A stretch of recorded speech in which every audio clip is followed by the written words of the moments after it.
What's going on, world? Welcome to the episode of the YeezyCast podcast. Thank you for listening.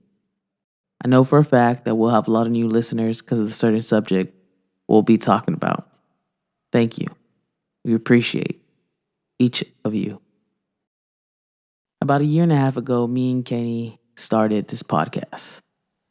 This is episode 45. We've really just stuck to hip hop, current events, Kanye West, and a bunch of other bullshit that we'd like to talk about. But one of our goals was always to touch on certain subjects that have affected us and maybe help somebody. On this episode, we talked to Anthony, a recovering addict. So weird me saying that. Because if you know the guy, you wouldn't think that. Anthony talks about the story and the struggles he's been through. And in lieu of the current events going on, especially in hip hop, why not bring him on and have him go through his story?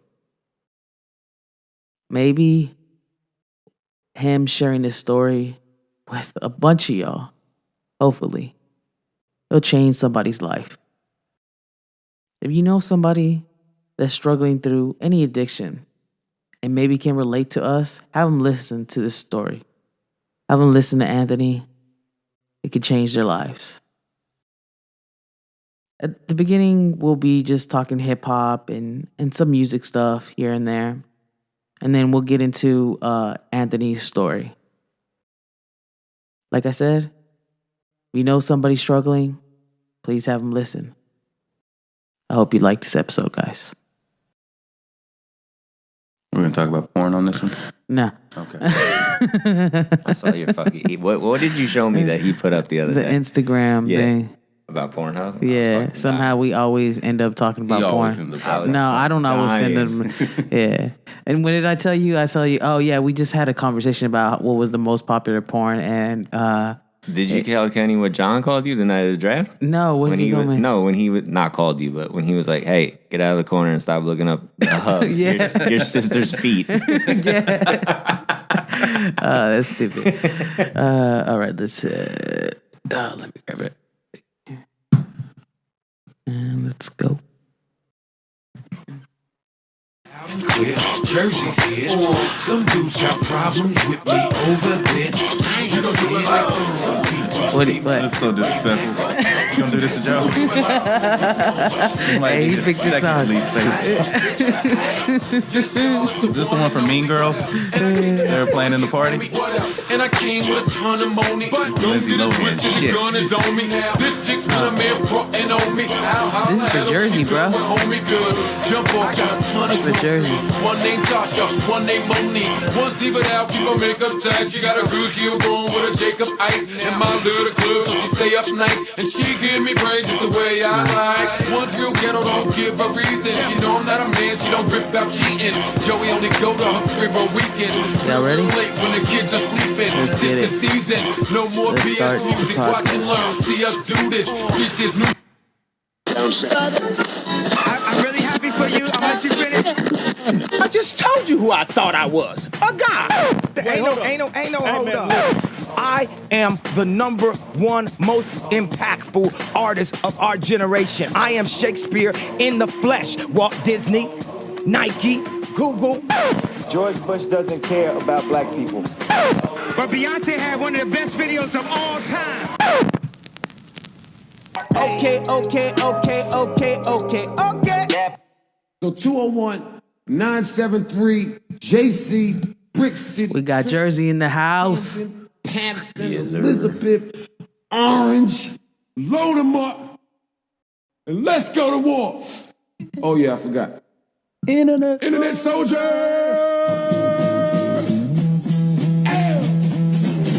Jump off, I run this rap shit. New Jersey, I run that rap shit. On top, we run this rap shit. Classics, niggas running this rap shit. I play big, we run this rap shit. Look, everybody's a killer, but everybody's alive. shots pop off, everybody won't Shots gonna be survive. popped off today. Welcome to another episode of the Yeezy Cast podcast. I'm your host Amin, and next to me is my partner in crime. Kenny. What's going on? We got a special guest in the building today, Anthony, all the way from New Jersey. How you guys doing? Not really from New Jersey. I mean, consider him Texan now. He's a Texan. Almost. He still got the New York fitted on. So Yeah. Never let go of that. Giants are gonna get the ass whooped on Sunday, but it's whatever. I told you we were gonna start off weird. I gotta make this shit funny. Welcome to the episode, guys. Thank you for checking us out. If this is the first time you're listening to us, this is a hip hop podcast, and we the funniest podcast in the motherfucking universe. I don't know. What do you think, Kenny? I think we're pretty hilarious. Yeah, nah. I can be an asshole. He can be an asshole. Yeah. It's fun. Yeah, it's always fun. It's always fun. Now we got Anthony in the building. Third asshole. Third asshole. This is gonna be great. It is going to be great. It's going to be a breakout. Speaking of Pornhub, Somehow we always get into porn. We're just joking. We just joking. Don't take it there. Don't take it there. not tonight. Not tonight. Right. Before we said last week that we were going to get into a serious topic because of Mac Miller and the recent events. But before we get that started, let's talk current events and let's see what Anthony feels. I know Anthony. Hey Anthony, real quick question. Yes, sir. How do you feel about Kanye West? Oh, God. It is called the Yeezy Cast. So I just just set gotta me get up on this, aren't you? yeah, bro. We got to put you to the fire. You want me to answer that question? Yeah, just be all real. I don't like him at all. All right, that's cool. Then you have your opinion. The don't. greatest human being in ever, but okay. No, I'm just joking. I'm just joking. I think you're a much better human being. yeah, I appreciate like that. Gandhi was alive at one point. Yeah, I know. Yeah. I'm just fucking with you. I fuck with Kanye. Yeah, I mean, I fuck with Kanye too. Yeah, I know recently Kenny hasn't, but it's all good. I've noticed Kenny doesn't like him anymore. Motherfucker. No, I still like him. He just frustrating the shit out of me. Yeah, well, there you go. It's all good. But Eminem is too, so Eminem. yeah. I don't know what's good. I'm so disappointed in both of them. Like, you guys are here, but y'all are doing shit that keeps you here. I don't know. They can't see So- my hands right now, though. Yeah. Well, they can on the video. Yeah. But that being said, we're just gonna run into a couple current topics. It is called the Yeezy Cast. So some current events really right now going on.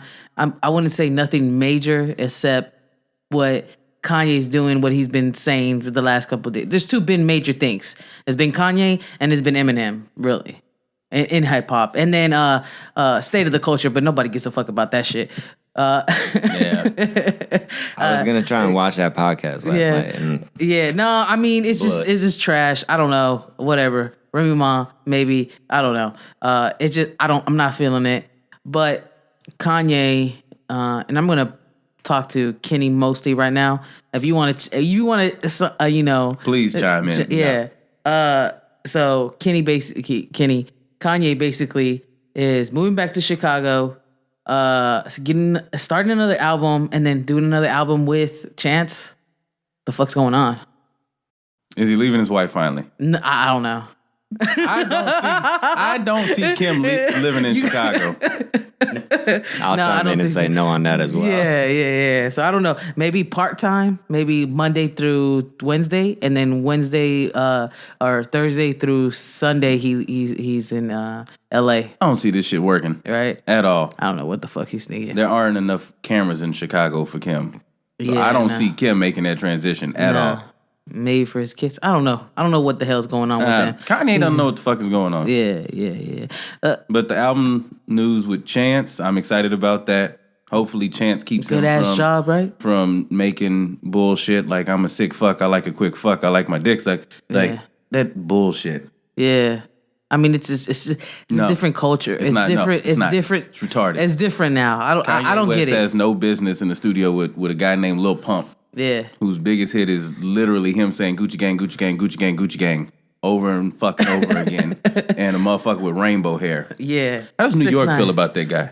I haven't lived there since Tekashi came out, but Okay. I'm pretty sure people like me don't like him. Okay, cool. Yeah, Anthony don't believe hip hop died in 2004, basically for him. Maybe Five? five. Okay. All right. Why 2005? I don't know, because I can't name anybody. I can't name more than 3 or 4 people that I actually listened to since then. Okay. I mean, literally everything I listened to is pre that time. I would say that's when Atlanta really started to take over with all that bullshit. When was Jeezy's first album? It's like That shit was 04, 05. good. Yeah, That was yeah, very good. Yeah. Yes. Yeah. But then, But then you got Young Jock's album right after that. Yeah. that's what I'm saying. Yeah. Boys on the block. And Bone Crusher. Yeah. I mean, I don't know. That's just No, you have to fuck with Bone it's Crusher. probably a bad opinion, but I mean, just one I just song. don't like it anymore. Oh no, I like Bone Crusher and just made you want to fight. Yeah. But other than that, what the fuck was you That's talking that. about? What was it called? Never Scared? Crunk music. Yeah. Yeah. I ain't never scared. That was that. What That was it shit'll called? get you in jail. Crunk. Crunk music, right? That's the Lil Jon. Yeah. Yeah. Yeah. The Lil Jon shit. Have you heard Eastside this shit Balls. lately? No. Isn't he a DJ or something bullshit? Yeah. Yeah. Nah. Ain't He- nobody care. No, I think Paris Hilton does better than him at DJing. Oh. They say Paris is actually a decent DJ. Is she, or does she have somebody that she hires to DJ? Because like you see DJ Kelly, he's not even a DJ. He's just a hype man. Yes. Yeah. Wait, where does Paris Hilton DJ? In Vegas, she has a residency Vegas? in Vegas. Yeah. Yeah. I don't know. I would actually go see that just Didn't you go? to see what it's like. Probably terrible, and probably some weird people in there. Oh, for sure. Yeah, you never go in that water. If she's especially with DJing, dick for gloves. sure. Oh yeah, that's one of those places where like the dude just walks up to you with no shame in the world, like not even low key. You want some X? Yeah. No, I'm good. Like some sweaty shirtless dude. You want some X? No, I'll pass. You sure? Yep. Yeah, no. That's one of those type of parties. So I take that back. I would not go see Paris Hilton. No. Nah. Why? Didn't you? When y'all went to Vegas, you and your girl went to Vegas. Didn't y'all go to like a famous DJ pool party or some bullshit? Yeah, And T-Pain. he was like there for like an hour and then left. No. No. He got on stage for an hour. The motherfucker was supposed to be there at noon. Nobody knew where he was until about 3 p.m. We all of a sudden realized this motherfucker's in the cabana next to us the entire time, chilling. They paid me to host, not perform. Well, motherfucker, host. Grab a microphone and host. Do something. It's the laziest shit I've ever seen, but they give you 20, 30 stacks to chill. All right. Up front, too, probably. Yeah, Yeah. You probably yeah. spent it all right there. absolutely. Damn. Absolutely. Can we get some money like that? If I could get money to chill like that, that would be a great life. I mean, if you guys paid me $20,000 to just come in here, I probably wouldn't say a word. See, all we can do for people right now is give out these IOUs. me and Ed have a contract out. That's cool. They no more names mentioned. No, now you mention his name and now he's gonna want something. Fuck that. Get us a censor button. I'm gonna edit this shit out. Fuck that. Hey, just to fuck with Ed, like you should really just go censor his name out every time. Oh, no, he knows. Oh man, he getting all in his feelings and shit. You know how these Kansas Just City for one folks are. episode. Is he excited about his football team right now? Yeah. His chest is 4 feet out right Yeah. now. Pat Mahomes. Yeah. Mahoney, the GOAT. Ron gonna fuck around and have another heart attack as excited as he is. Oh shit. Oh man. No, don't do that. Motherfucker sitting me just a voice recording of him yelling. Why? Because he's excited. Hey, when your team does good, you do the Yeah. crazy Hey, shit but like that. let's be real. What is Kansas City good at? They're gonna win the first 6 games and then No, not with this kid. Yeah, Nah, he's real. fuck. I should have made I that can't trade. even knock Ed anymore because No. 10 touchdowns, 2 games, you break a Yeah. record like that. Yeah, Yeah. I had gotta a- be quiet for a while. I was gonna trade him, Tyreek Hill, for Yeah, you Pat fucked, Mahomes. You fucked up. I told you not to do it though. Yeah, You did what? I was gonna trade him. Well, it was gonna be a fantasy football. It was gonna be a two player trade, right? He was gonna give me Pat Mahomes and Ertz, tight Okay. end, and then I was gonna give him Fournette and Hill. Yeah, don't do that. Yeah, Yeah, don't do that shit. yeah. Huh. But I could have had Pat Mahomes. No. Yeah. Leonard Fournette is probably only going to play like 6 or 7 games this year. I know that's what I said. I was gonna This give dude him, he's Cadillac. but no, I have Fournette. I was gonna give up Fournette. Oh yeah, you should get rid of Fournette. Convince somebody to take Fournette now because Fournette is only going to play 7, 8 games. I know. Tops. I was trying to. They're going to let that dude chill until the playoffs come. Yeah. Now we can't let anyone in the league listen to this. Yes. Ed. I'm sorry. What up, Ed? 8 less followers. Yeah. Fuck you. Talking about some crazy shit. What do y'all feel about this diss track of Eminem's Kill Shot? Pow, pow, pow. It's a great Is it shots? track. It's a great Shots track. fired. It's a great track, but he has no business making it. No. This is the equivalent of the big bad dude at school fighting some little dude just because the little dude said, I'll step up. That's why he waited a week. He does not want to be battling MGK. Yeah. Joe didn't take the bait. Nah, Joe Budden's not going to take the bait. Even though I wish he should. would. Yeah, I wish he would. yeah. Emotional I wish he Joe? would. Yeah. A year and a half Out of ago? control, Joe Joe. would have been, Yeah. man. He said all he had to say on his podcast. Calm down, Joe. Yeah. I want to hear that. Did you hear his podcast? No. No? Oh, You yeah. guys are literally the He- only podcast oh, I've ever listened to. All right. I like that. He went out. I appreciate it. My wife listens to podcasts now Oh. because of us. But I will say, appreciate since it. I listened to the one 2 weeks ago, I'm now, I don't want to say obsessed, but I listened to Vlad TV with Lord Jamar. fucking hey. love Vlad TV. Yeah. And love R.A. Vlad TV. Rugged Man, a bunch of other people he's interviewed in hip hop. Nice. Drink Champs. Listen to Drink Champs. Yeah. I haven't, but I should because I love Nori. Yeah. Yes. Nori's hilarious. He has a cooking show or a food show. It's weird as fuck, but it works for him. You ever listen to Nori's music? Oh, yeah. Yes. Weird yeah. as fuck. Yes. Yeah. It's Nori. You ever seen him act? Yeah. Yeah. State Property 2 is one of the worst yeah. movies ever, but it's also one of the best movies ever at the same time. The Thursday bitch want the Wednesday slot. He's something else. If you listen to Nori's raps, you get confused but understand it. It's kind of weird. It kind of fucks with your mind. Have you ever watched Action Bronson's cooking show? I've seen that. Yes. Oh my god, fuck that deliciousness. I want to see Action Bronson perform live too. I've never listened to his music. Really? Yeah. Listen to the Blue Chips mixtape. All right. That's the one piece that you got to listen I to. plan on opening my hip hop horizons past 04 after Okay. tonight. But I'm relying on you guys. A lot of decent shit came out of Chicago in that period. No. No. Doesn't end with a West, right? No. Lupe. No, I'm just kidding. I know Lupe. I love Lupe. Lupe, the Cool Kids, Kids in the Hall. Okay. If Pimp C co-signs you, I fuck with you. Okay. If Pimp C says this person is a legit artist, or if he did say that at that point in time, I'd listen to him all the time. Okay. That's cool. That's cool. I guess. So how do you feel about the Kill Shot track? Kind of brought me back to old school M for a little bit. Mm-hmm. But I had the same reaction kind of you did. I felt like he went... I liked hearing him go to that level, but I didn't feel it was necessary. Yeah. Feels like it's beneath him. Yeah. Yeah. And I've listened to MGK for a while. But, I mean, I don't know. Like you said, it's Eminem. I feel it's unnecessary. I mean, yeah, I think it was unnecessary. It's I cool read that somewhere he the went other down. day that Jadakiss said he would body M for the right amount of money. Oh shit! And I would pay money to listen man. to that. Start the GoFundMe right now. I got 5 on it. Because I love both of them, but Jadakiss, Locks, again. I've never heard a whack verse from Jay. No. And how long has it been? 25 years? Again. Longer than that? Yeah. Wow. They're those people I talk about, like, touch my Yes. soul. Al-Qaeda Jay. Okay, He's the only J. involved with bombs. Styles That's P. that's one of my favorite fucking lines ever. Did you like their last album? I did. I didn't. I don't know. I don't find myself listening to music like that, like I used to, where I get obsessed over it. Uh-huh. But yes, when I hear them, anything I hear that they put on, I'm listening. Okay. There's no skip. There's no I'll listen to it later. I'm all in. If I see Jada or Styles' name on it, I'm giving I'm it a all listen. in. Yeah. Chic? Styles might be top 3 rappers to me ever. Really? Yeah. Ooh. I like that. Love him. I like people that have their own damn top 5. Yeah. And it's not that generic shit. Big L. I'm a Pun fan. Love Big Pun. Pun is my guy. Love Big Pun.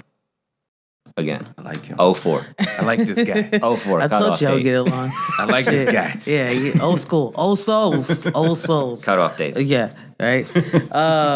So, two white boy rappers that let's segue into basically our next topic, basically the main topic of the show.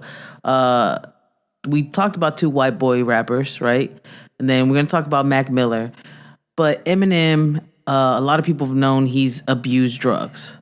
Yes. For a lot of years, had substance issues.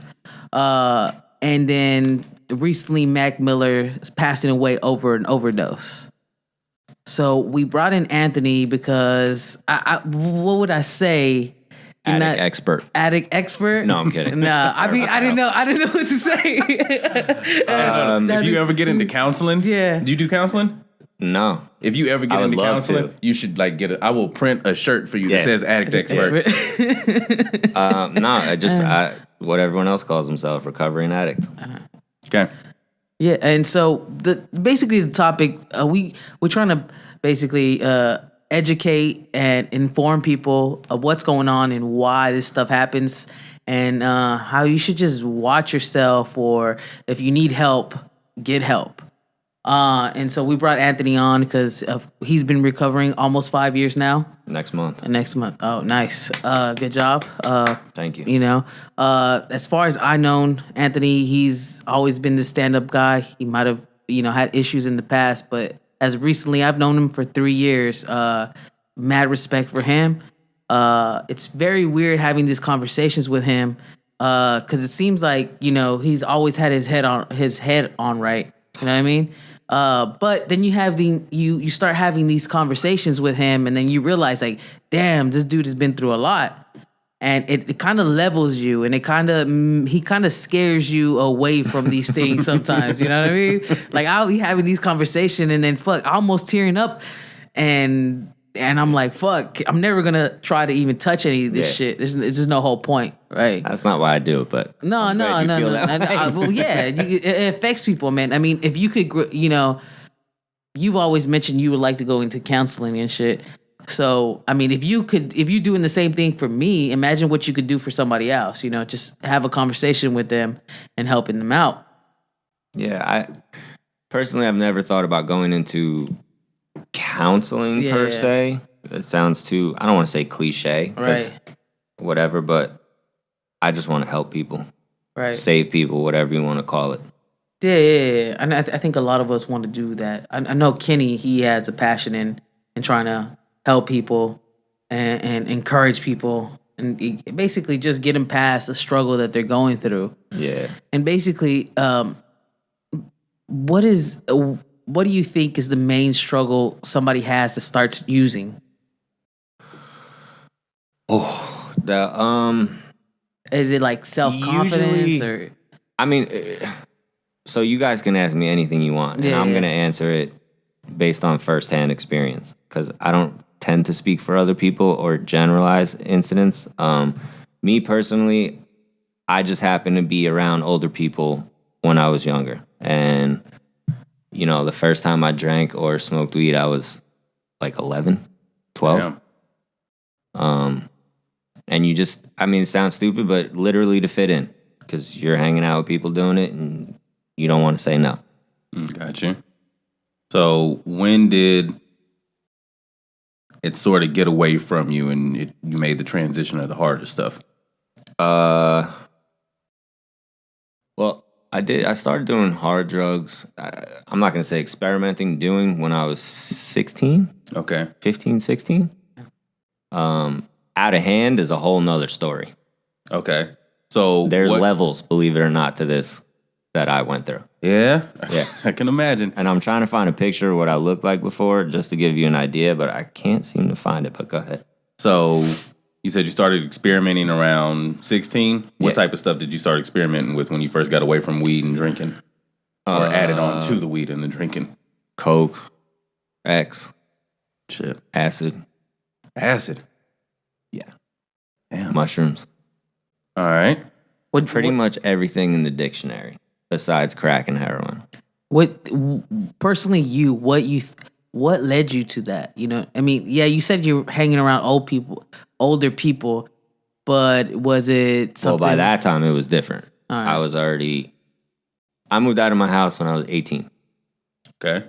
I'm not going to say what my income support was, but I got high all day.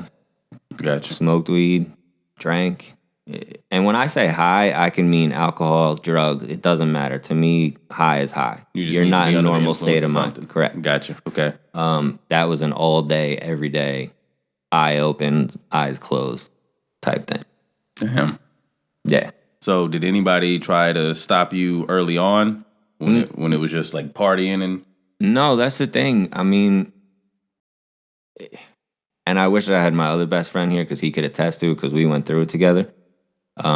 He's not an addict, but he was with me. We've been best friends for 20 years.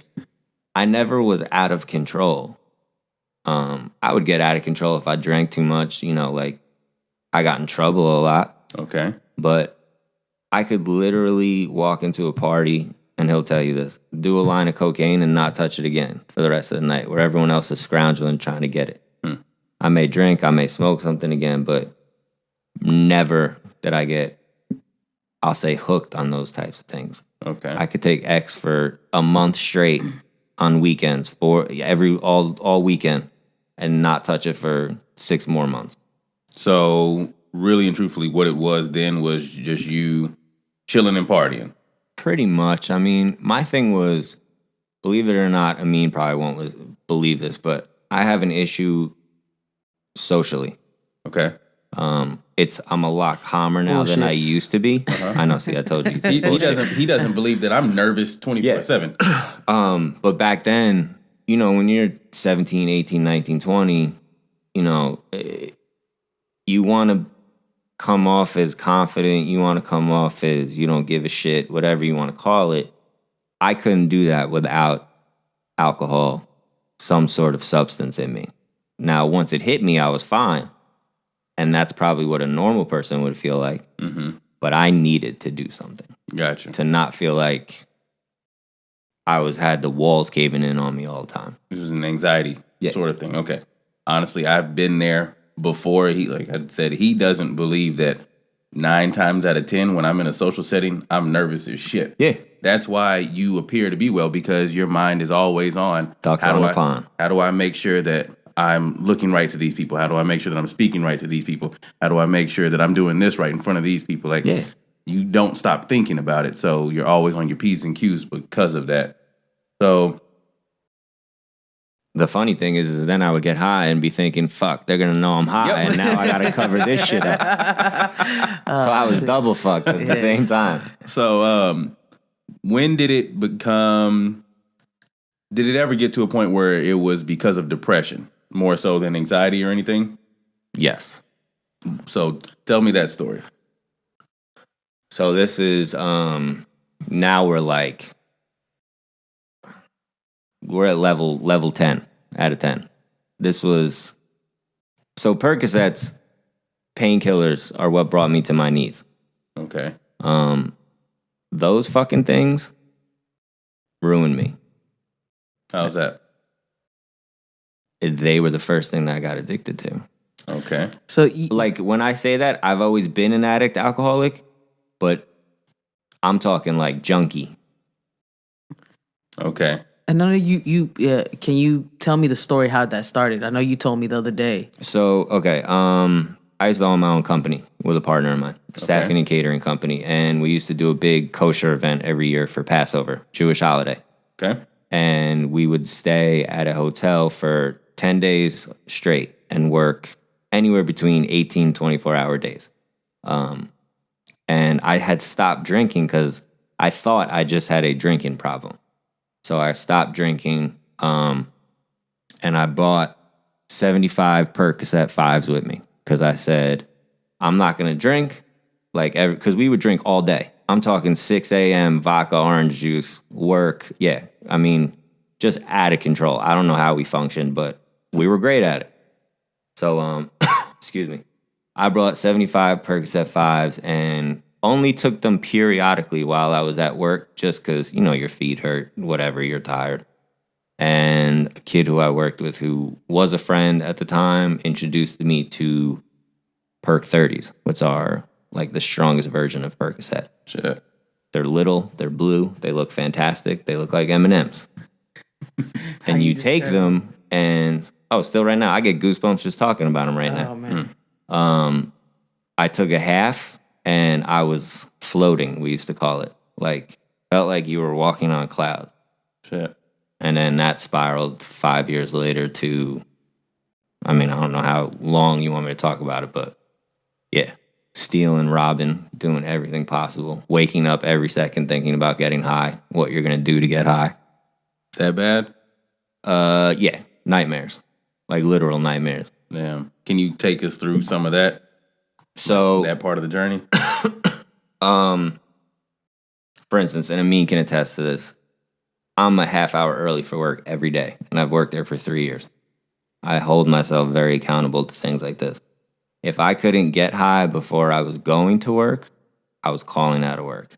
And then I was lying about going to work to my ex at the time because I had to go literally drive around for hours trying to figure out a way to get high.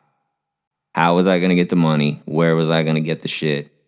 Then how I was going to cover why I didn't go to work to 2 different variations. And if I couldn't find anything,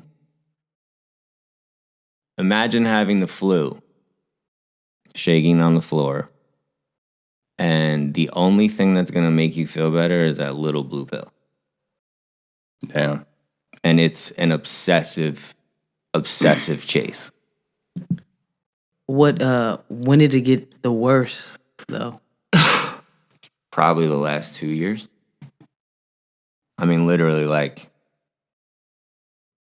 I would stay awake and wait for my ex to fall asleep and steal her bank card every night and go to the bank around the corner and take $60 out, knowing she was going to find out the next day. Go get high first thing in the morning, and when she came home, fight with her, but I didn't care because I got high, and do it again 4 hours later. Damn.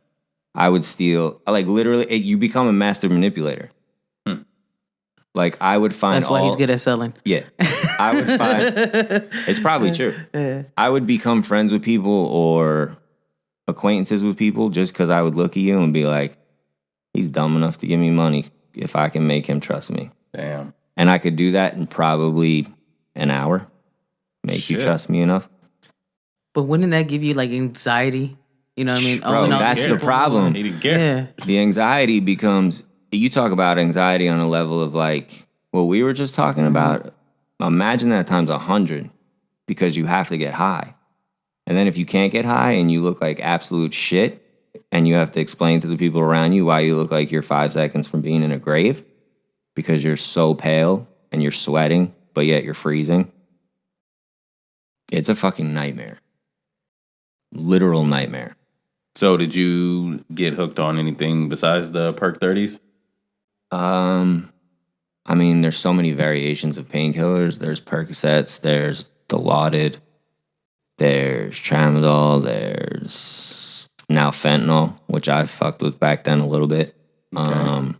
That shit. The funny thing is all of these things I'm describing are considered Recreational. not recreational even. They're considered legal heroin, if you want to call them, because they're made. They have the exact same effect as heroin. Mm-hmm. But I never touched heroin. Okay. That's a good thing. So why did you stay away from heroin? Because my older brother died from it. Okay. He wasn't my biological older brother. He was my best friend's older brother, who was like my first idol, I guess, because he was really good at sports, popular, really cool guy. OD'd when I was 18. Damn. So did that impact you negatively? And yeah, I almost died the night he died. What'd you do? Took enough drugs probably to kill a fucking country. Oh, Damn. shit. Me and a bunch of my friends, we were so fucking depressed. Not even depressed. Like, it was like heartbreaking. Like, to see hundreds of people just show up at his funeral, and we were so close. I literally took like so many different mixtures of drugs that finally at like 3 a.m, I think I like popped ecstasy or something, and they said I didn't wake up for like 10 minutes. Shit. So you were just trying to numb yourself, basically. Yeah. Okay. Yeah. That's the ultimate thing about it. Is you're always trying to numb yourself from something. Whether it's the beginning where you're just trying to not feel anxiety about going to hang out or going to a club or whatever you're doing. And then you just try to numb the fact that you're a drug addict. So it's like a double-edged sword, basically. Yeah. So, yeah. Like looking in the mirror is almost impossible. So was anybody trying to get you to get help through all of this? And no, because, I mean, I shouldn't say no. I say no, but yes. I mean, you know, my parents, I'm pretty sure for the most part knew my ex was an enabler, but, excuse me, she tried. I'm stubborn, to say the least, hard-headed. Even drug addict me didn't want to hear you tell me that I had a problem. It took the 2 people that were closest to me to get me to stop. And it was really when I was at my wit's end. Okay. So what was your rock bottom, if you don't mind me asking? I had a few of them, to be honest. The absolute rock bottom was... So when you're running and gunning, that's like a phrase in recovery, you literally are so tired from manipulating fucking people over, covering your ass, covering your story, all of this shit constantly, all day. I was like exhausted, and my best friend John brought it to another one of my close friends, and they basically had a 3-person intervention, which almost turned into a knockdown, drag-out brawl. But because, you know, like, all I wanted was someone to help me, but I would never admit that. I would never say I needed help. Gotcha. But if one of them, it couldn't be my parents, unfortunately. It couldn't be my brother, even though he tried. My sister, she tried. My ex, it took them. They were the closest people to me, confronting me and me basically being happy as shit that they were the ones that were finally like, we know you have a problem. Because they had figured out that I burned all these bridges with people that I was lying and saying I was doing. That, you know, just happened on a football field one night. Okay. So where was your... No, I don't want to skip over this. So what was your relationship like with your family? I didn't have one. At all? No. Did they burn that bridge or did you burn the bridge? Nope. I shouldn't say I didn't have a relationship, but you don't, because you don't want them to know. Okay. Even though they do. Like, my mom used to call me a crack mouse. That was her nickname for me when I would come over, because I would be out of control. Just like all over the place, doing crazy shit, talking 400 miles an hour. You don't want to see that. You don't want to let them see you like that. Yeah. So you hide. Maybe you only talk to him over the phone. Yeah. And that's part of the manipulation, because I would stay at my ex's house. Her family didn't know me other than when I was an addict, so they just assumed that I was tired when I said I was tired, or I didn't feel good, or they didn't know me from birth. Gotcha. So it was easier to hide. So did your family ever pick up on it? Oh, yeah. My younger brother and I, out of control. Really? Yeah. Okay. He just celebrated. He's a little over a year now, clean. That's good. That's good. He almost fucking died 2 years ago on me. Got a punctured lung in an accident, and I didn't know he was getting high and shit. Damn. So have you helped him through his journey, or? Yeah, I mean, all over the phone. But he calls me his inspiration. I don't know how true that is. I'd like to think it's true, but he's still clean. So I pray for him every day before I leave my house that he's clean today. That's good. Because everything is just one day at a time. That's wonderful, man. So let me ask you this. Where was your head at? Like, did you think about what the fuck you were, like, how often did you tell yourself, I'm fucked up? Or anything at all? Well, here's the best thing about it being a drug addict or drug addict brain is you can ration pretty much everything you do, even though it's so off the wall. Like, for instance, I was stealing from people I was living with. Okay? Jewelry to go pawn, shit like that. And let's say I take this from you. And I say, all right, I'm going to go pawn this. And I get $150. In my brain, I would be like, oh, I get paid Friday. I'll just go get it out of Hawk and give it back to them. Yeah. You're already fucking burned your paycheck by the time it comes on whatever the fuck you spent the day before because you're getting paid tomorrow. Yeah. So it is a literal, like I would clean this whole setup, you guys, out and then convince myself that, yeah, I can get that fucking 40-inch Apple screen that Amin's got in front of him right now. No problem. Hey, bitch, don't take my shit. So you were doing bad shit with good intentions. As stupid as it sounds, like, No, yeah, I you'd get be it. like, you can. That's how you do it. No, I got. That's how you family members convince like that, yourself, so- man. It's Yeah. like, it's like, you know, I mean, I don't know. Never mind. I'm not even going to mention it. But it's like anything we do, you know, like I don't want to go to the gym. I just convince myself not to go to the gym. Yeah. But this is, of course, this is something harder than that. Yeah, it's a, yeah. It's, Yeah. it's a demon that you have. It's an addiction that causes you to do things that you don't want. It's a disease. Yeah. Like, I don't like using cop-outs. And I don't like when people put general terms towards it. Okay. But me and the people that I know and have been through all this, the clean process, everything, it's definitely, you're just not wired the same. You know, like, Yeah. I could never go to a bar. Let's say the three of us were sitting at a bar right now. I could never just have one drink with you guys. I was getting fucked up. Yes. As soon as the first one hit, Yes. it was on. And I could have no money or $500. I was getting just as fucked up. Didn't matter. So, I mean, me and you always have these conversations about maybe this is how it made you. And we just, before we even started this podcast, we were having a conversation how you got, like, I guess, your routine, right? Mm-hmm. So walk to me so basically tell me how you got into rehab and how that affected you into how you are now. You want to hear a crazy story about going to rehab? Yeah. Okay, so you're going to rehab. Once I did the intervention, I had to wait, I think it was like a week and a half before I actually went to California. Okay. All right. The funny part was they do a process and they're like, do you want to go to California or Las Vegas? I was like, why the fuck would you have a treatment center in Las Vegas? Right? What So that the made me fuck? fucking die laughing. But anyway, so I booked the trip. Now I got to get high all week. So otherwise I'm not going. My parents, unfortunately, had to supply me with the money. My friend and I went and got the pills and he rationed me to make sure I was okay. Enough that where I wasn't withdrawing, but I wasn't like high. Overdoing it. Right. Okay.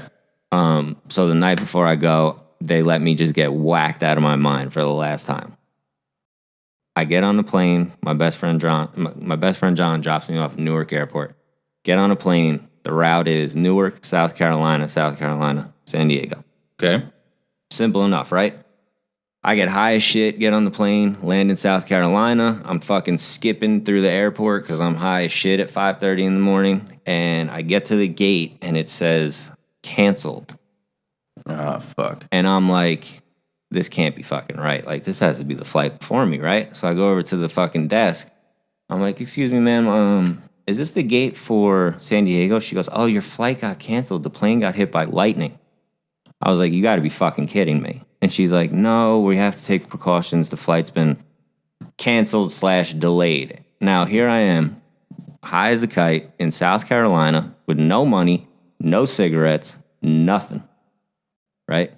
Call my parents. Luckily, I think it was United. I don't remember. But United Airlines called my parents, told them what happened. They booked me another flight to a couple of, like 6 or 7 hours later. Which in my world means I'm going through hell. That's a long fucking time. Yeah. Definitely going through withdrawing in the middle of this airport. So the gate next to me was going back to Newark. 20 minutes later. Okay. And I stood there, stared at the canceled gate, stared at Newark. And I said, if I get on this fucking Newark plane, I'm going home to die. And I knew that. So this nice woman who worked at United basically gave me like $7 to go get cigarettes so I'd calm down. I was literally walking through the airport, stopping at those little rinky-dink kiosks, asking everyone if they could just let my father give them his credit card over the phone so I could just buy a pack of cigarettes. And they wouldn't do it, of course. Long story short, I'm in the airport, fucking hooded sweatshirt, freezing, melting. It's like 900 degrees out in South Carolina. People are looking at me like, what is fucking wrong with you? And I basically just gutted it out and got to fucking California. Nice. Wow. So the routine thing came from rehab. Okay. Rehab made us, there was 32 or 36 guys in the house, all guys. Breakfast was like 5:30 to 6:30 in the morning. Then we had chores. Then we had half the guys, you'd be broken up into two groups. Half the guys would go out, go to an outside meeting, and then go to the Boys and Girls Club, go to the gym, play ball, whatever you want to do. The other half would stay home and do group. Okay. Yeah, where basically you just sit around and you share stories or you talk about a topic, whatever counselors would decide to speak on. And then it was lunch, like 1 to 2. Then, you alternated whatever you did in the morning. Came back, dinner, hung out. And then you either went to an outside meeting or most times we played spades for cigarettes all fucking night until they told us. We had to be in bed at like 11, I think, or 10:30. Okay. And that was my routine for 90 straight days. So they built the discipline into you, basically. Okay. But you have to accept it. I Absolutely. mean, there's so many people that I was in there. I was there the longest out of anybody. Most people, insurance only covers 30 to 45 days, which is shitty as fuck. That's what I said. It's terrible. Yeah. But, God bless the insurance companies trying to help people. My parents, I didn't have insurance. My parents fucking They covered paid all of for it. Wow. Yeah, they had to take equity out on their house for me to go. Oh wow. That's love, man. Yeah. That's love. I mean, they had to see something. I guess see something to help you. I mean, It was either that or bury me. yeah. That's love, man. Yeah. And this was the first time you had been to rehab, first and Oh, only? I walked into rehab and literally heard some dude say he'd been to 28 rehabs, and I was like, nope, one and done. Yeah. I was a fucking college ball player at that time. Nice. Never fucking doing that. Because it's a fucking... I don't know, man. Addiction, only 2% of people will stay clean their entire lives. Really? Yeah. Why do you think that is? Why?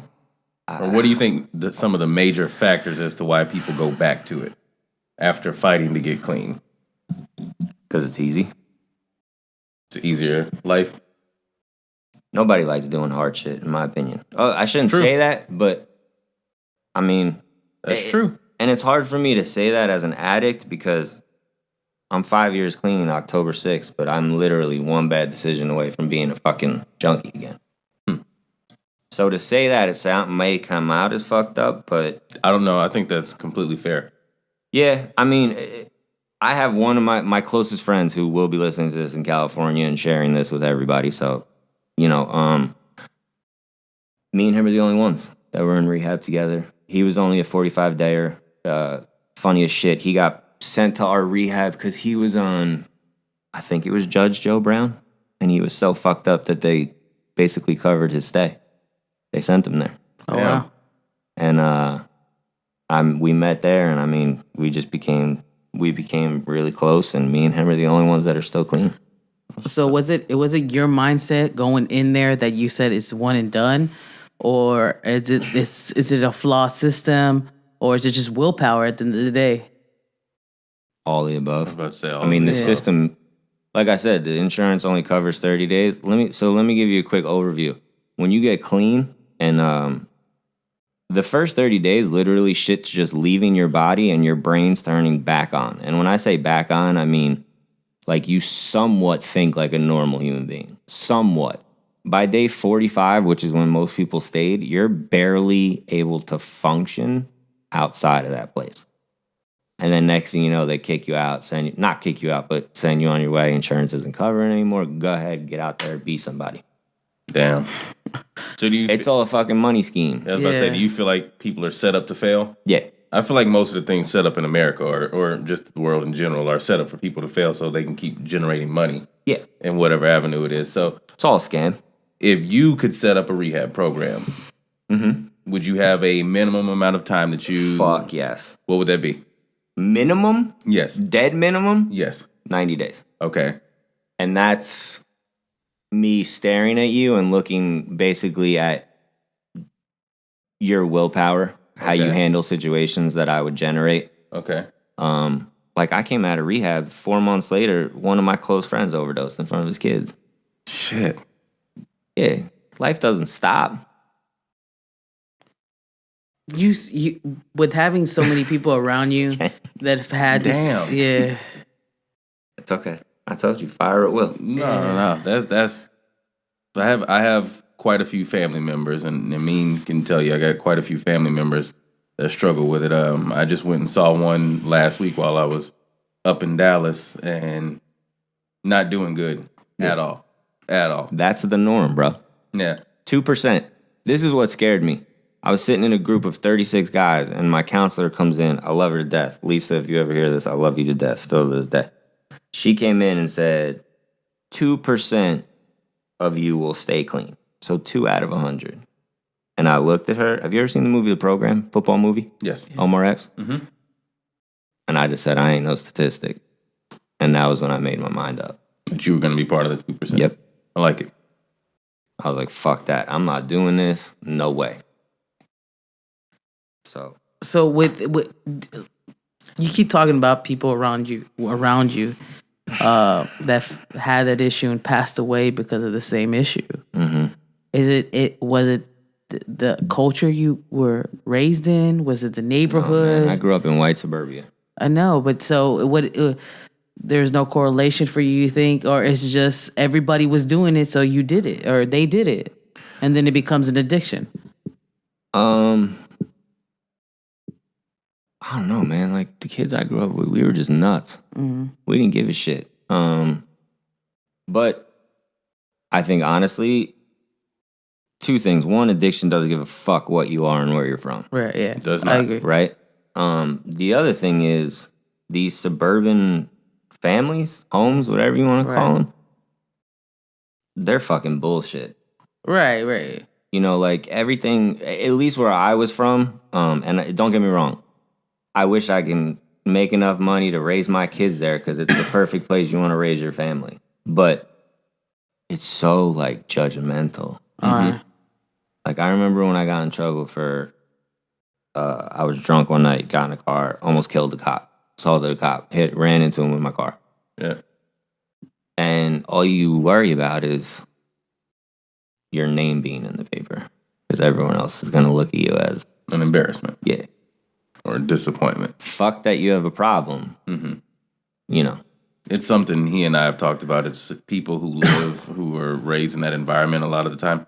You're in a bubble, so to speak, and your view of the world is just outside looking in at everybody else, and you keep what you have going on there tight and close knit. Like that's nobody else's fucking. Because you don't want anyone to know there's a problem. Exactly. But here's the thing: like for me, my parents, I played sports, so I was always around other people. Okay. And when I mean other people, I mean colors, races, everything, because I was good at basketball. So my parents never, you know, I never looked at myself as in a bubble. But the community, you know, like I was just telling Amin before, my brother's best friend, Eric Katzman, passed away 6 months ago. My best friend growing up passed away a month ago, all overdose. Same place. Town's got less than 5,000 people in it. So something's wrong. Yeah. I mean, I don't know. I try to, I guess, say there's something there, but I don't know. But like I said, like you said, addiction is just a cruel beast. Like, doesn't give a fuck. The problem is the epidemic of it and pills. I'm gonna say pills as opposed to heroin. They cost so much fucking money. It's $30 for one of them little fucking joyrides. Shit. But after time, you know, you got to take like 10 of them to feel anything. That's $300. Like I was probably spending on average like $400 to $500 a day. What the fuck? Yeah. Wow. Yeah. Me and my brother would be driving to Manhattan. Fuck the gas money, tolls, all that other shit. I'm talking just drugs. So I want to know, how are you coming up on $400 or $500 a day just to blow on this?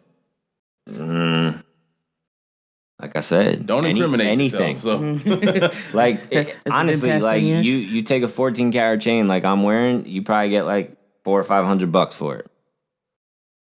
Right? You get paid paycheck because I still worked. I was kind of a functioning addict. You know, you work dealers. Like as crazy as that sounds, like you may get like $100 worth of stuff from this guy, 100 from this guy, 100 from this guy, 100 from this guy. You know you're gonna pay them all differently Friday, Saturday, Sunday. Got you. So back to that manipulation thing. You know, me and my brother would go to Manhattan, cop $200 worth of shit off somebody, and then, you know, back in Jersey, it's different, you know. Damn. Yeah. So what's the worst thing you ever did? Oh, God. And I'm not gonna hit you with when's the first time you sucked a dick for credit. I ain't gonna do that to you. Whoa, chill out. I was watching Chappelle. That was Worst thing I ever did. Me and one of my good friends, and the funny thing was, I wouldn't even consider this an addiction thing that I did, but we were fucked up. Like beat a kid within inch of his life because he robbed some girl. Wow. Yeah. Got one of my friends at the time kicked out of his school. damn. Yeah.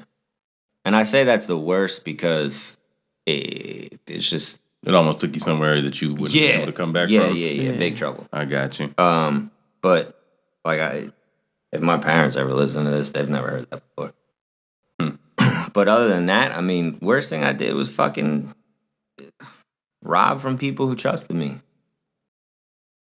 You know, I didn't rob off strangers. That was the funny part. Unless you like left your wallet somewhere where I could easily grab it. No, I was robbing from him, from you, from everyone else I worked with. Damn. But you think you did that because it was more acceptable? I guess. I don't know. No, I did it because I could talk my way out of it. Oh, I gotcha. Yeah, that's what I mean. Because it felt easier. Like if you stole $20, I'm like, I'm sorry. Like I me stole $20. sober, you could put. I'm not even bullshitting you. $1 million in front of me, cash. If it's yours, I'm not fucking touching $1. That's yours. Gotcha. But if you put $20 in front of drug addict Anthony, that thing's gonna be goning up my nose in fucking 5 seconds. Shit. Damn, that's crazy. Yeah, it's like I was just talking to I was telling Amin, my friend Mike, the one in California who's still clean with me, he actually just got into, I don't want to say performing hip hop, but he's writing music. Okay. Which, please don't ask me to like search anything. I don't know like what he's done. But it's a new come up for him. And he was just in Boston. I talked to him this morning because I let him know I was doing this tonight because addicts, we don't like our shit put out there. And it's kind of like a Narcotics Anonymous rule, even though I don't practice with them. So I called him to just let him know as a courtesy. And he was like, I don't give a shit. You can say whatever the hell you want.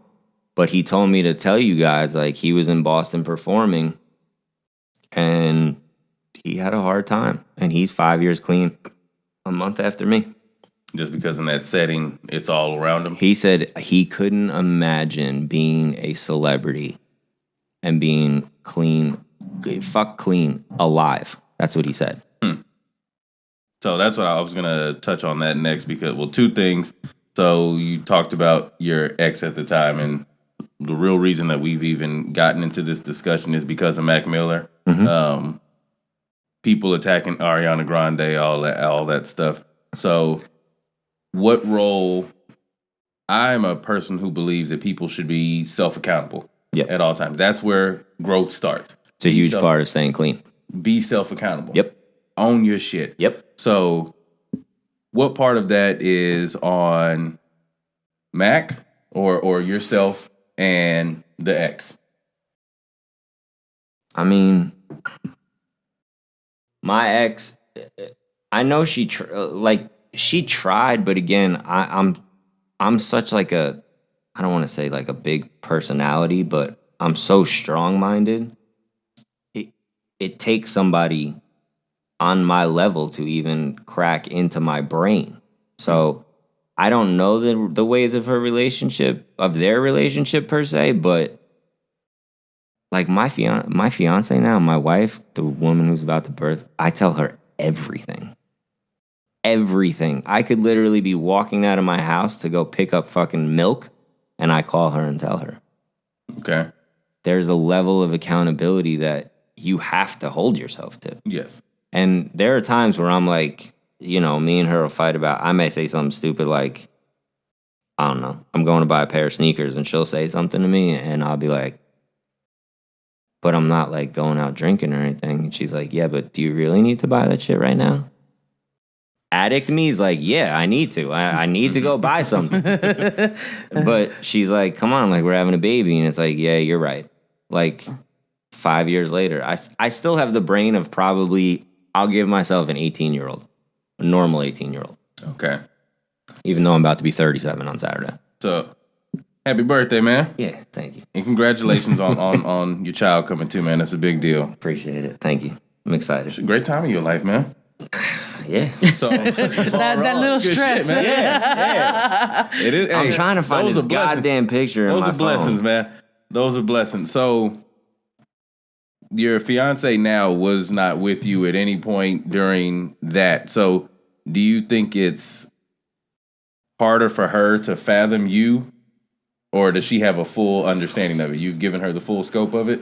I didn't really have to. Her father battles alcoholism and addiction, so she knows. Okay. That's what was like a huge draw to me about her, was that I didn't have to lie to her. Okay. She didn't give a shit what I told her.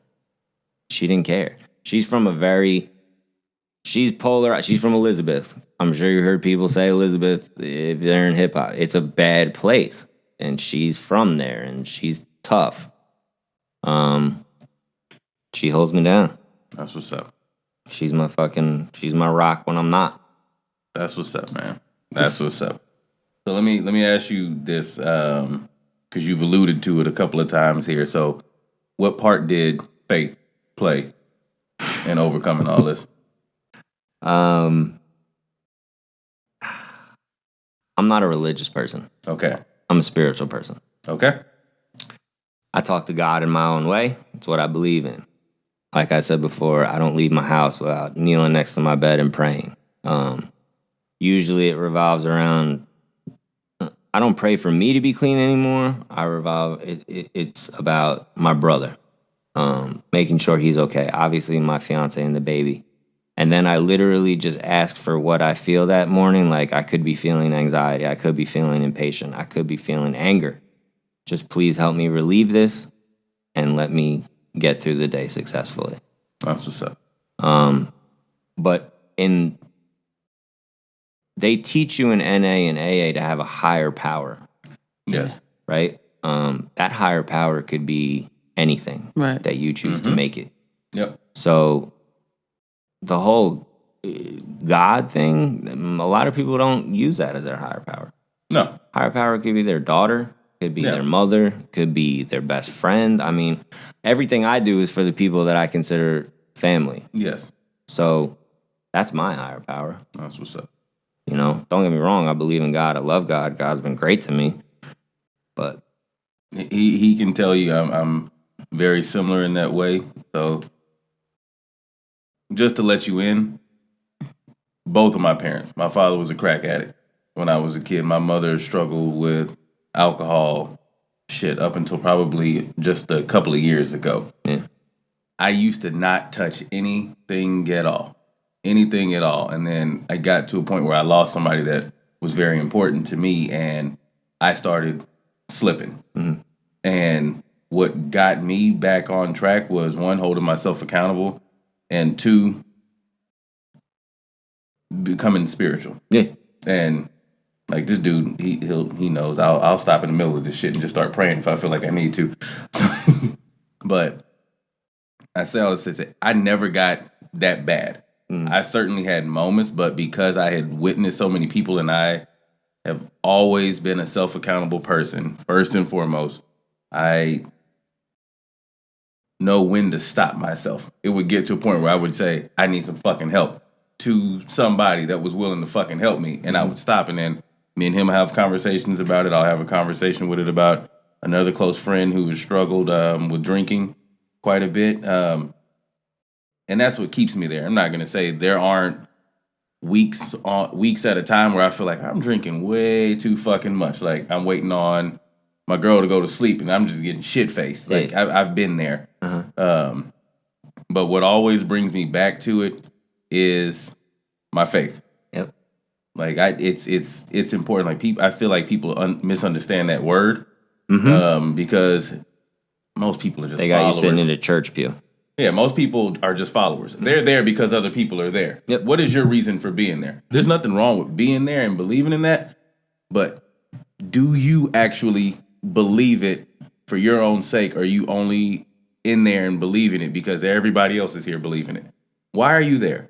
Like that's just. I think some of the reason they're there, and it's just because they think it's just easy, or it's gonna fix itself. No, a lot of people go there. One or two reasons, in my opinion. One, you're following everybody else in there, or two, you're in there because you're lost and you're looking for what everybody else appears to have. Well, I agree with you with that. I'm going to throw a third one in there. My parents go to church every Sunday. I truly believe without that, I don't think one of them would have made it through everything that we put them through. That's good. I think I don't want to say it's a comfort for them, but like my dad's not really a big talker as far as like, or wasn't a big talker as far as emotions.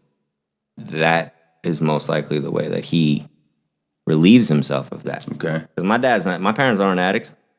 No, it skipped. My grandfather he was 49 years sober before he passed away. Damn. My aunt's uncle's mother, none of them. Guess who it landed on? First grandson. So I agree with you. I feel people use church, I'm not going to say religion, but church, whatever you want to call it, as a crutch. Yes. I mean, and if you... Not knocking it, but... No, if you really... Like, I go to church, but I don't feel like I use it as a crutch. I use it to grow. When I'm there, what value is this adding to my life today? Mm-hmm. How am I growing spiritually today? And how can I help the next person grow spiritually today? But see, talking to you, to me, you're way more intellectual than most people. You have a self-awareness. Yes. And I don't, again, like you said, I feel like a lot of people just use it as their sheep. Yes. They're there because they were told to be there. Or they think they're going to get brownie points in like the next life or something. Yes. It doesn't work like that. Yeah. It doesn't work. That's why I say I feel like people misunderstand what faith actually is. Faith is not doing what you see other people do. Faith is doing what your spirit tells you to do. That's my opinion. I'm only my opinion, but yeah, that's what I think. It's the higher power plays a lot of role in. Yeah, like I've read a lot of books, and that's what they tell you. Like regardless, if either if your higher power is God or whatever it is, but believe in something that it will get you through. Exactly. You know what I mean? That's the key. Yeah, and I think a little bit on faith too, because like I think everybody has a path, and we struggle through shit. Everybody has a different, like me and Anthony and me and you, Kenny. We always talk about this shit. Like we feel like we're in a certain place in our lives, but we feel like maybe I'm not there. Or we're not there, or yes, we've maybe accomplished this, or yes, we're smart at this, or yes, we're good at this, but we still not, on where we want to be. And I think we struggle with that a lot in life. But I think with a higher power, you feel like what you're doing is climbing to that. You know what I mean? Yes. Yeah. Absolutely. I think that helps, and let's just say if I do a prayer, I'm not necessarily doing a prayer for me. I'm doing a prayer for like family. Yeah. Yeah. I want my parents to wake up every morning and shit like that, and I think that helps a lot. The higher power helps a lot, a lot. I used to write a lot. I used to wake up every morning and write. Me too. Like literally, call it a journal. I don't know what you want to call it, but it was like word vomit. Yeah, It probably didn't even make sense. Yeah. No, you ever go back and read it? No. Yeah, I'd probably piss my pants you will laughing. Trip yourself up, man. It's I still do it because it's always when I was younger and I was just refusing to touch anything. That's what I did with a lot of my emotions. Mm-hmm. I just wrote, whether it was poems, whether it was music, whether it was just me writing down whatever the fuck I was thinking. That's a different person. That's my boy Mike. Okay. Shout out to Mike. Yeah. Find us some of his music so we can drop it for him on here next week. Absolutely. We got you, Mike. Absolutely. We got you. But yeah, no. I mean, yeah. Go back and read it for fun one day. Yeah. Just go back and read it for fun. I will, because I probably will piss my pants. Oh, you're gonna, you're I'm gonna on vacation. laugh. Yeah. You're gonna laugh. I would encourage anybody that journals just for relief. Yeah. Go back and read that shit sometimes. I should find my rehab notebook because it's somewhere. That would probably be even funnier. It's fucking hilarious. It's amazing how that stuff happens. It is. It is. So what would you say like to the youth, or because that's the biggest issue right now? I mean, a lot of these going back to hip hop, a lot of these rappers or so-called rappers, or we put them in our we have a whack rapper list, and most of them 6ix9ine, Lil Pump, most of these guys are on the list, and they perpetuate this drug persona, you know what I mean, to the youth. What would you say to somebody like growing up right now that thinks that's cool? Enjoy it while it lasts. Because that's why I don't listen to hip hop anymore. Right. Like, no one says shit. No, you're right. It's that Big Sean, but that's another story. No, and like I said to you guys, I'm definitely like, I'll say it. I'm naive because I'm generalizing the genre, the culture right now. Uh-huh. But like, I can't listen to that shit because, like, literally my brain starts going sideways. Like that Future song, whatever the hell it was called, Percocet. Yeah, no, I can't. Are you fucking kidding me? I mean, I'll have a goddamn seizure. Yeah, I know. Here's why I have pretty much zero respect for Future as an artist. He actually doesn't even do that. I know. He has said it multiple times. All he does is smoke weed. So then what are you doing? He's getting paid to pander to people's. That's the problem. He said it. To me, they're all puppets. They're right. It is. That's what it is. Because the prescription drug, this opiate epidemic, it's all because of these fucking companies. No doubt, 100% on my life, I'd be dead if I had any type of fame when I was back then. Oh, no doubt. Fuck fame, money. Yeah. I'd 100% be dead. And I think imagine what you could really do with $400 or $500 a day now. Oh, bro, it's a fucking Jesus Christ! It's a lot of phones I gotta stop. That's a lot of money. Yeah. And how long of a period of time would you say? 5 years. Oh, I'll lowball it. 3 years. 3 years. This motherfucker fucked off a couple of houses. Yeah. Especially in Texas, not in Jersey, in Texas. Shit. But yeah, I mean. It's sad to me because like I see it happening. $100K a year, bro. Yeah. Fuck. And I was not making that much money, I promise you. Wow. Just to imagine how you got that much money just to do it. It's just crazy. It's mind blowing. That's what gets me. At any point, did you stop and say? Did you ever stop and like really take an inventory of how much money was going through your hands? Nah. And think, I could really do something. You never did that. Nope. Fuck. If you handed me $100, it was gone. It was just who answered the phone first. Wow. That's crazy. Bro, I remember, this was when I owned my company too. That was the shitty part. You're gonna have a shitload of money. Shitty part. I fucking ripped off my business partner. Oh, shit. Damn. Yo. Cool now.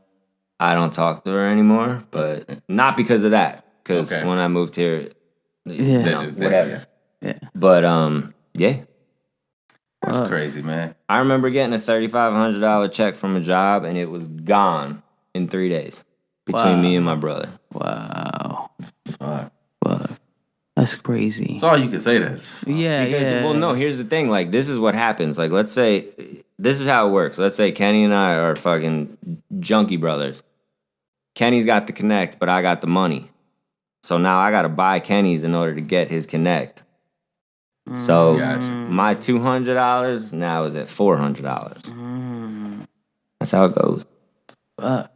And then if you get something like that, you can't buy enough fast enough. Shit.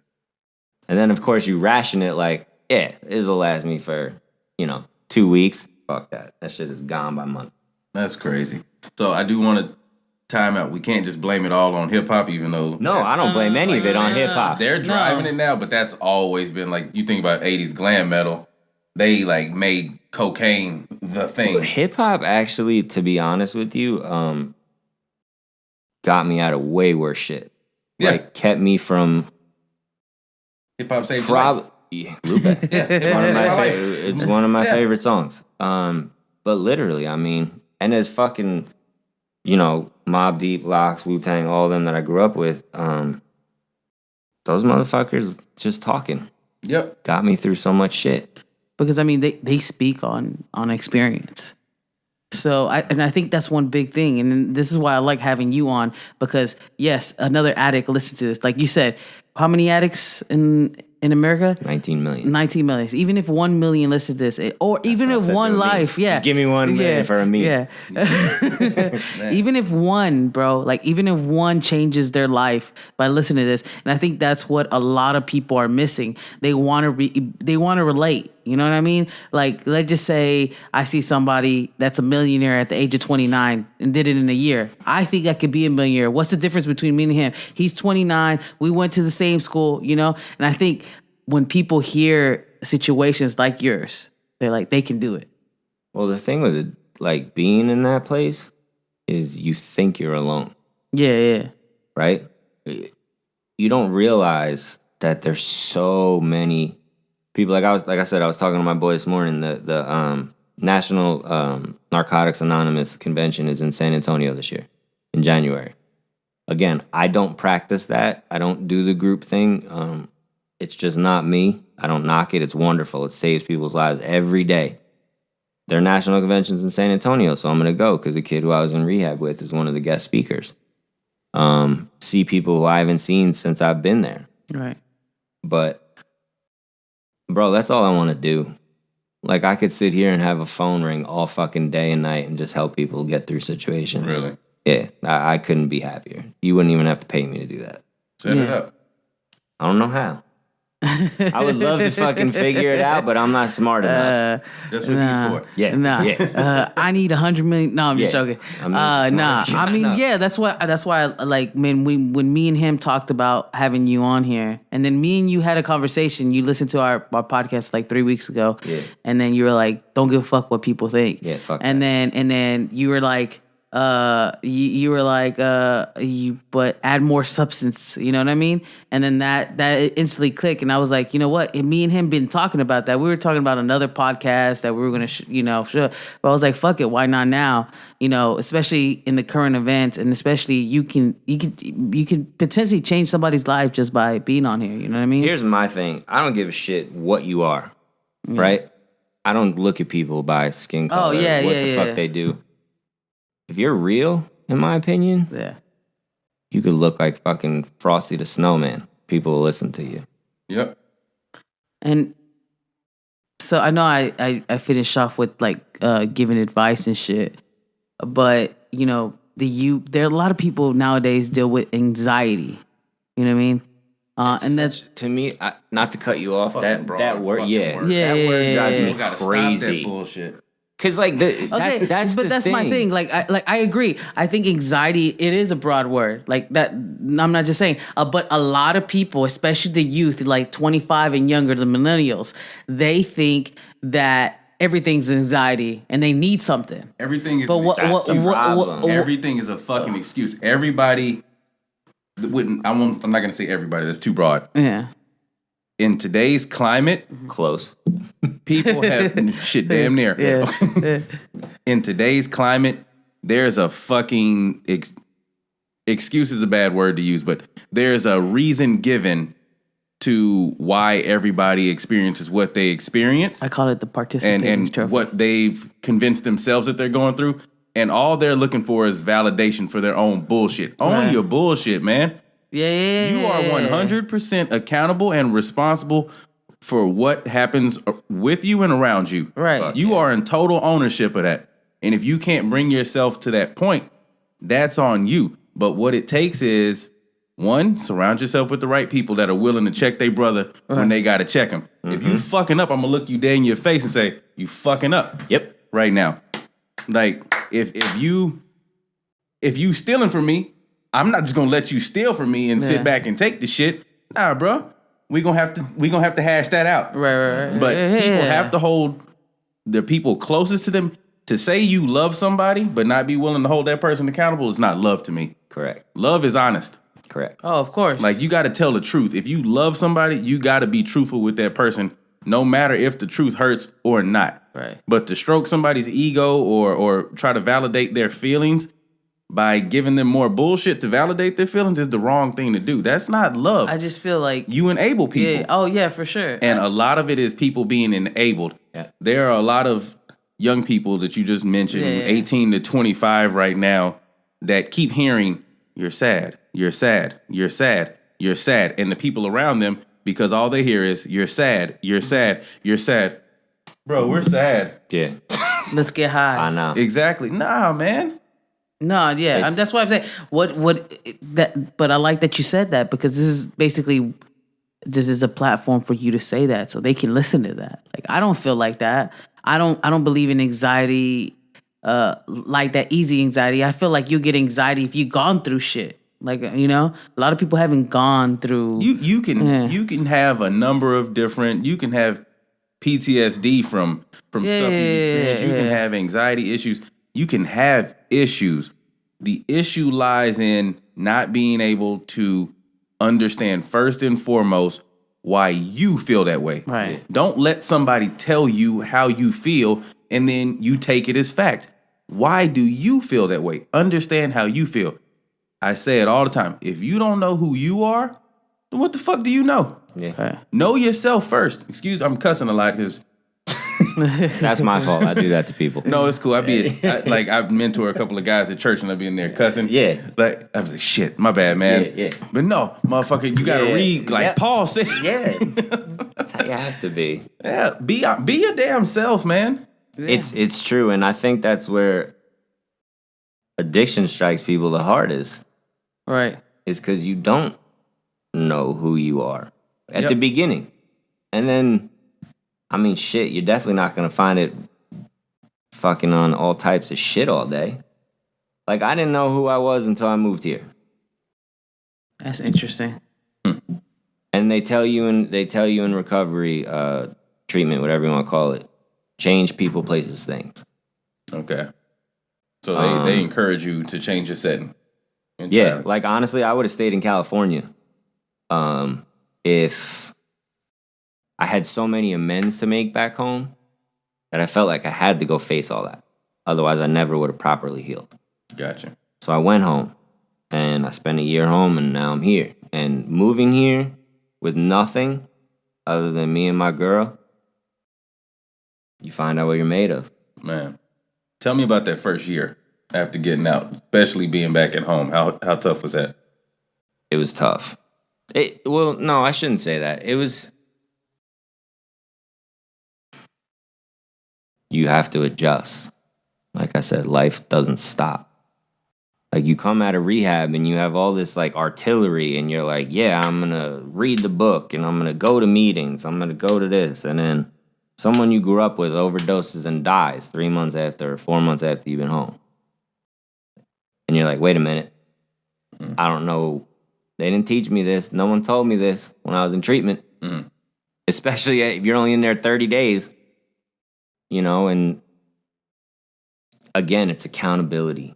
My biggest thing, me personally, again, I'm only speaking for me, is I talk to people. If I'm going through shit or I'm feeling some type of way, I will talk to my best friend, my fiance, someone I work with. It doesn't I have to get it out of me 100 times to get it out of me. Yep.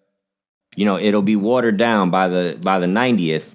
You don't give it to everybody, but you give everybody something. You're getting an angle. Get that pressure off. Yeah.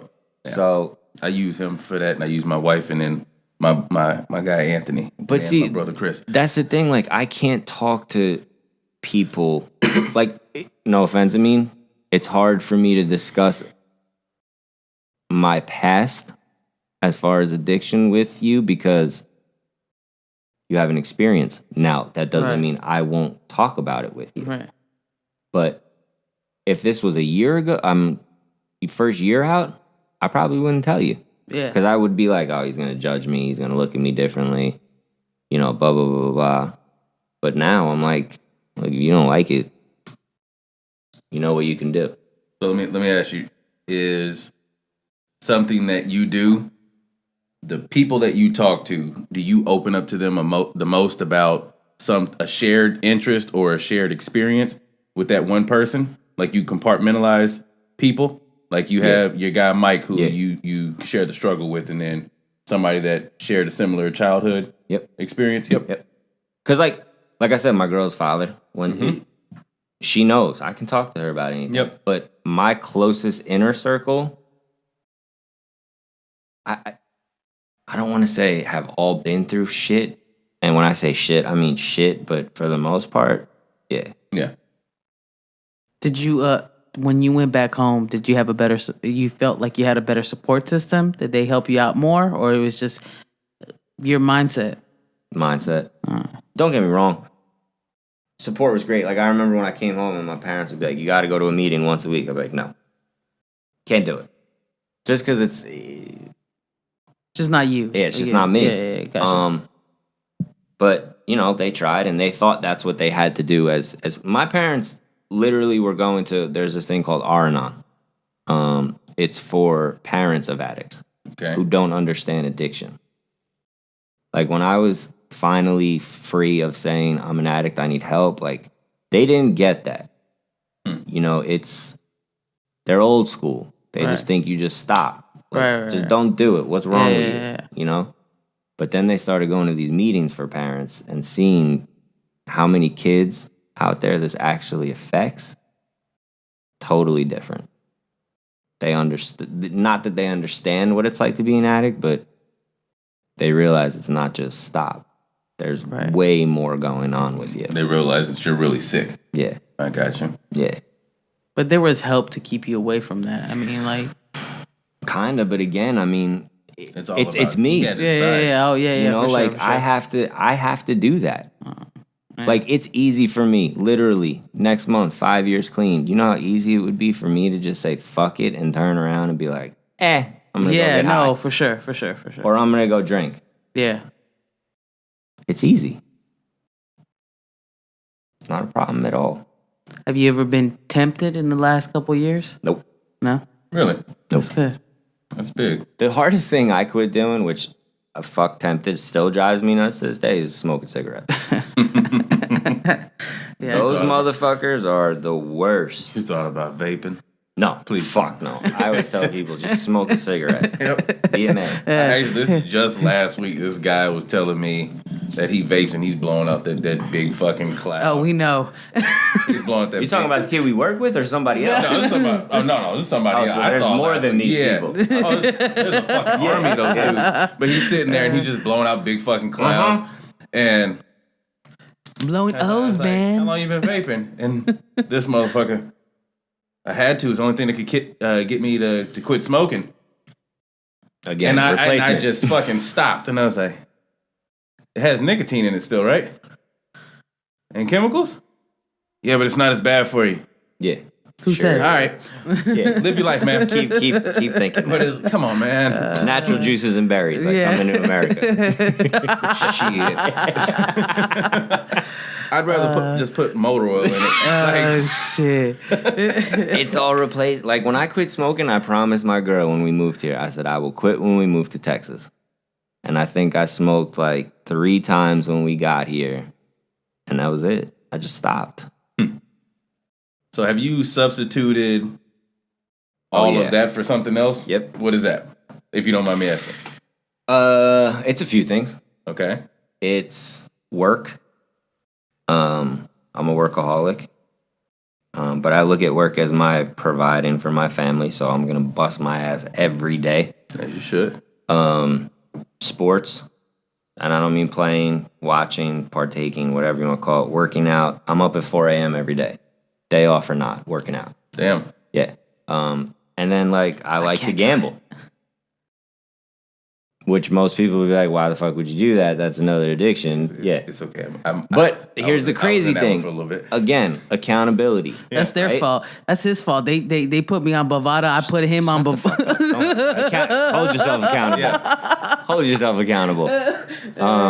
My girl, if I do want to bet on something, she knows every dime that I spend. Really? Yep.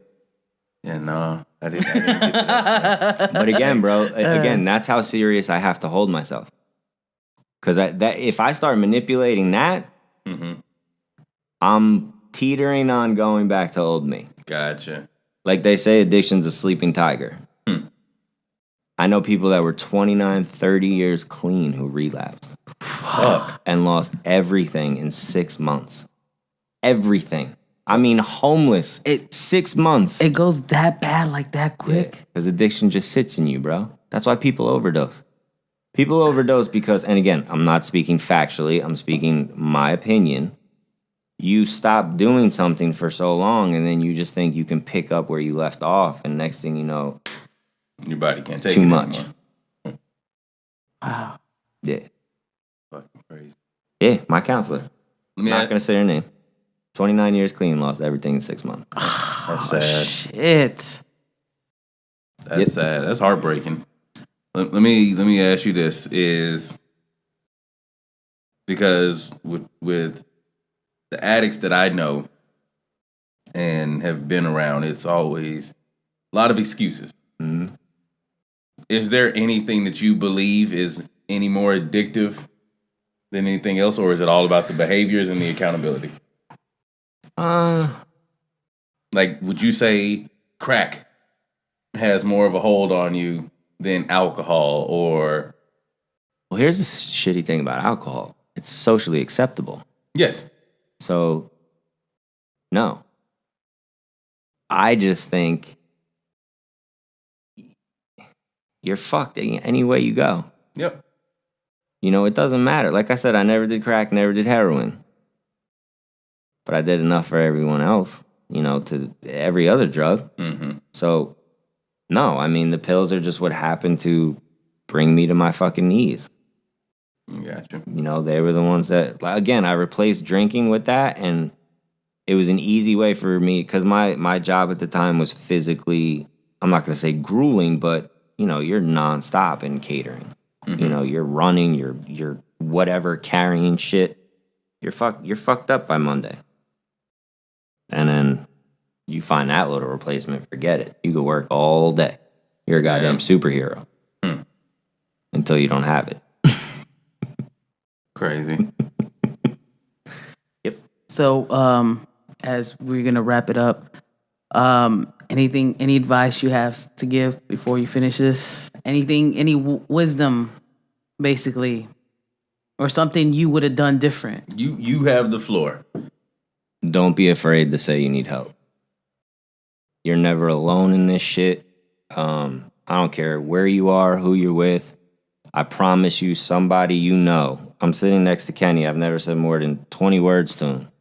I didn't know about his parents.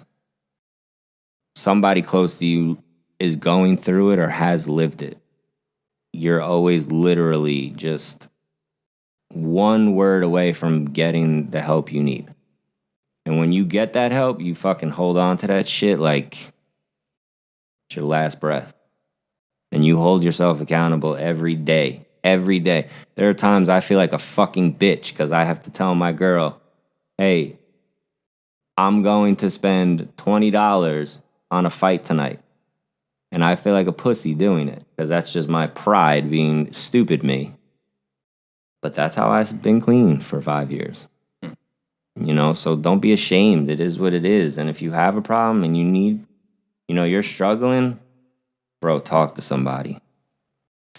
shit, I'd put my cell phone number on here, but I don't want people calling me that I don't know. But I mean, there's always somewhere to turn, and there's so many people that want to help you that you just have to muster up the courage to just say, I need help. If you can say that to somebody who's not an addict or is in the position of helping people, I promise you, if you put your effort into it, your life will change and you can do whatever the fuck you want. I moved to Texas, and in 3 years, changed my life around completely and couldn't be happier. So. Nice. Yeah. With that being said, guys, we're going to finish it off here, but please do us a favor. If you have anybody that's having this issue, anybody that's dealing with addiction, have them listen to this. Maybe be the first step. Have them reach out to them or have them reach out to somebody. They need help no matter what they're going through. And with that being said, I think we're just going to cut it off there.